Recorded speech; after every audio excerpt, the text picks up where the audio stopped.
DILG Secretary John Vic Remulla sa lalaking sinita at tiniketan dahil walang t-shirt habang naghahalo ng semento sa eskinita. Nakatutok si Darlene Kai. Ano gusto nyo?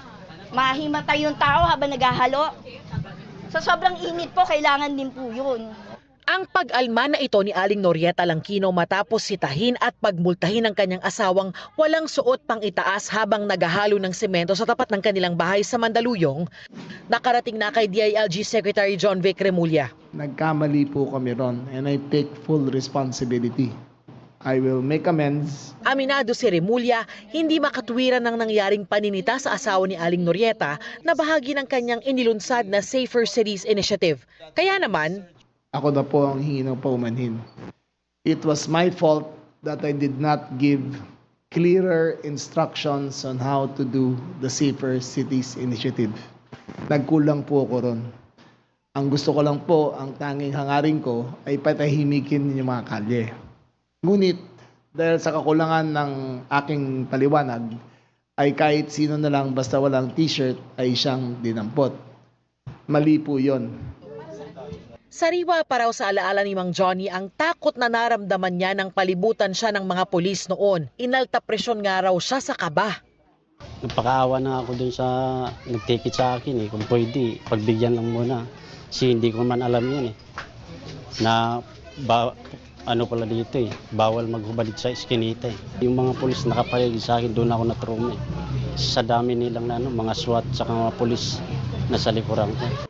Nakapangitaas naman daw siyang damit noong una pero kalaunan ay hindi niya nakinaya ang tindi ng init. Sobra, pawis na basa na yung damit ko, pumasok ako doon. Naghubad, tamang-tama paglabas ko. Pagbukas ko dyan ng simento, maghahalo ako. Bigla man dumating yung mga pulis tsaka tanod. Dito mismo na huling naghahalo ng semento na walang pang-itaas sa damit si Tatay Johnny pero sabi niya hindi naman daw niya alam na bawal dahil bukod sa nasa tapat mismo ng kanilang bahay ay nasa looban pa ito. Sa katunayan nandoon pa yung mismong kalsada.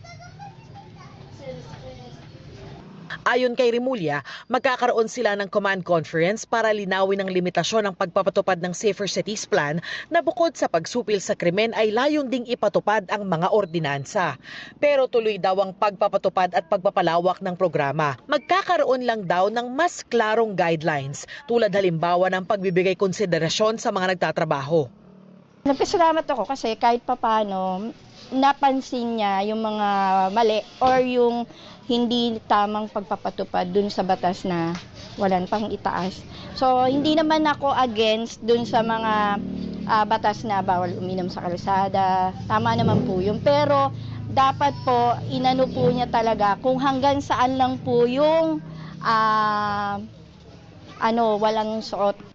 Inaalam pa ang eksaktong petsa ng pagbisita ni Remulla sa Barangay Addition Hills. Para sa GMA News, Darlene Kai, nakatutok 24 oras.